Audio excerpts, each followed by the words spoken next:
HVAC people! So today it's not necessarily a problem because it's kind of comfortable outside. Yeah, right. But the other day, I guess it was Wednesday, because I think I popped up on Thursday. Okay. We were just trying to cool the house, and it wasn't ever cooling. Okay. Like it was, we set on 72, and it was only like 75, 76 degrees in the house, which normally that only takes 30, 45 minutes. And then it kept saying 2 hours. You got a nest on stuff? Yes, sir. Okay. Yeah, it's right back here. Okay, so, but did you feel any air blowing at all? Yeah, so the compressor was spinning and there was air flowing, it just wasn't cool. You say the compressor on the outside? Yes, it was running out there? Yeah, because I went out and checked and I could feel the air, that the fan blades were still spinning and everything, but it just wasn't. It was just going cool air from the top instead of warm? Did you feel it was warm air up top. Okay, well. Inside. That's good. Okay, let's turn it on then. Okay.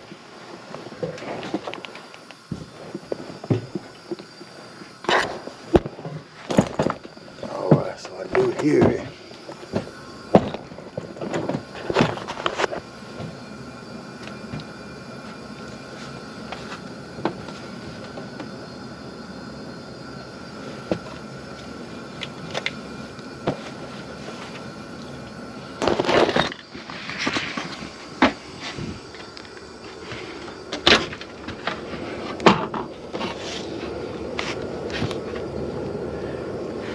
Feels a little more.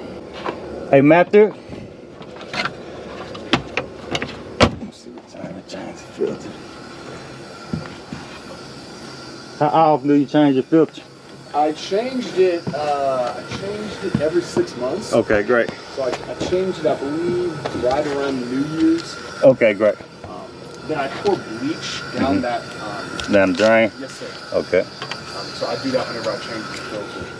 All right. I just hope I changed the filter right. Yeah, it looks like it. Okay. Yeah. No, every 6 months is good. I just wanted to make sure. Well, no, actually you got the filter wrong. Uh-oh. I'm glad you mentioned that because I didn't see it. So the arrow needs to be facing towards the unit. Oh, so I got it backwards? Yeah. So just have the arrow facing towards the unit this way. So the unit is right here. Just have it facing towards the unit. Oh, okay. Okay. Yeah, got it. The arrow, this the return right here, and it's going in the cycle this way. Oh, so I have it backwards. Yeah. No problem. But but that could cause a restriction though. Oh, okay. Yeah. I don't think it'd be too bad, but I mean, the manufacturer wanted to point that way for a reason, right? Yeah, absolutely. Yeah. All right, let's go outside. All right, so I just verified that my blower was running on the inside.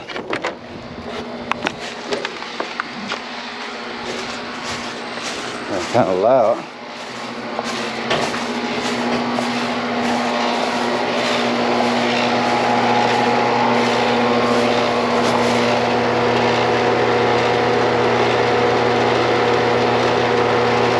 So it's definitely blowing cool air right here, y'all. It's not warm air at all. Let's hook up some gauges. I'm going to get my gauge. All right, folks, so I got a suspicion that this unit is low on refrigerant.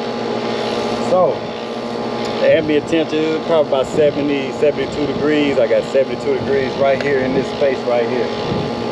Set this on top and see what we got going out. We want a good differential, at least about 10 or 15. About 70 degrees out here. Anywhere between about 8 and 15 degree differential would be pretty good heat. Being removed.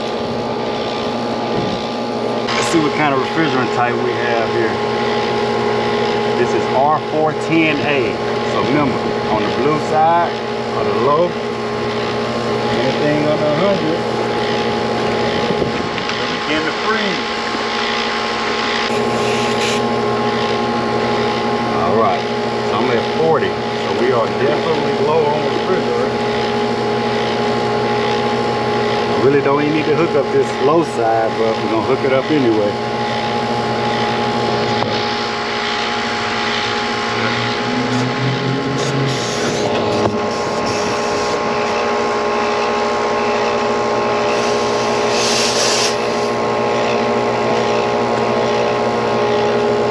And I did misspeak.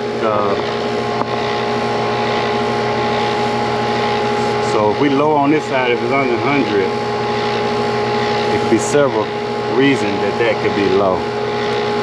Have a bad blower motor, clogged filter, you know, restriction of airflow, several different reasons. But I do got a suspicion we low on refrigerant. I can see how that compressor sound, and it's kind of like it's starving. And I look at the inside, it's a very clean house, newer neighborhood, so I know the evaporator core really can't be that dirty. And he changed the filters at least every 6 months, and the filter do look clean, so I'm gonna do a leak search.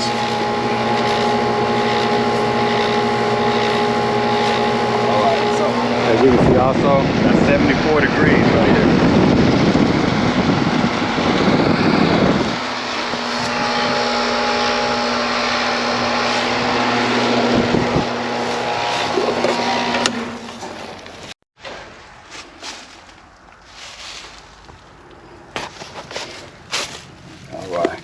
So our standing pressure is at 96. I think that's enough. Where I'm gonna bring out the electronic leak detector. We're gonna start. I'm gonna do a visual leak search on the outside.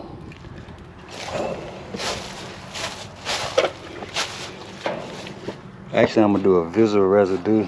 A visual leak search on the indoor and the outdoor before I start bringing out the leak detection gear. I don't see anything out here, so I'm gonna go open the inside unit up. So right now I'm just looking for a bunch of oil residue, kind of like this right here. But of course this comes from when I hook up my gauges. That's what I'm looking for. And I'm gonna go look for that same type of oil residue on the inside. But I'm gonna go ahead and get a little bucket and bring my electronic leak detector up, some soap bubbles, and maybe ultrasonic leak detector. We'll see. We're gonna see if we can find that leak. Let's find it.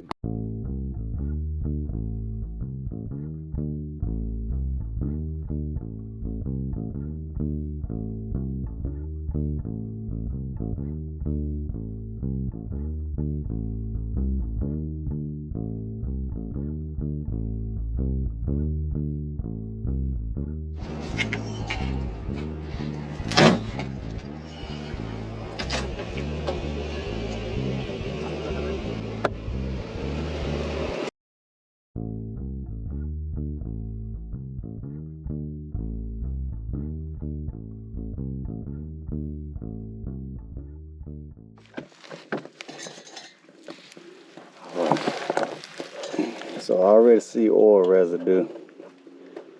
So it is the evaporator coil. Alright. Of course it hasn't produced any water lately, but this would be oil residue right here, y'all. My water. I see a lot in this corner over here.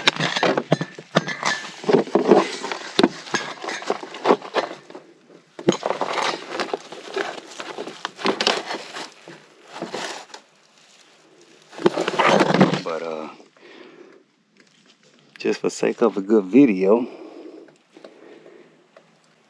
and for my viewers, let's see if we can find it.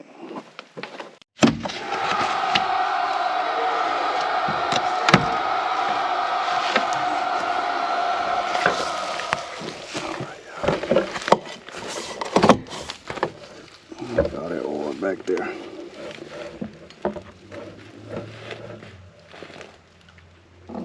All that oil back there. So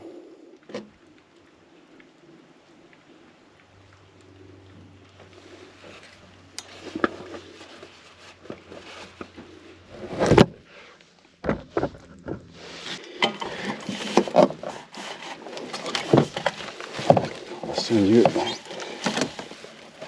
See if we can do this. All right, y'all see how that oil That's oil.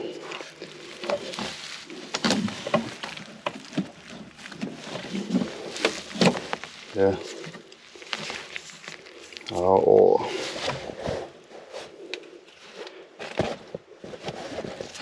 I don't know how well we can see my hand. It's all oil. Let's see.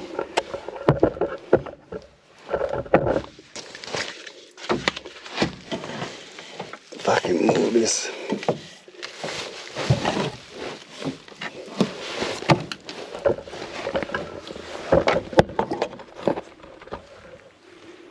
Look straight ahead, I mean, I see it. Visual leak detector. Leak detected.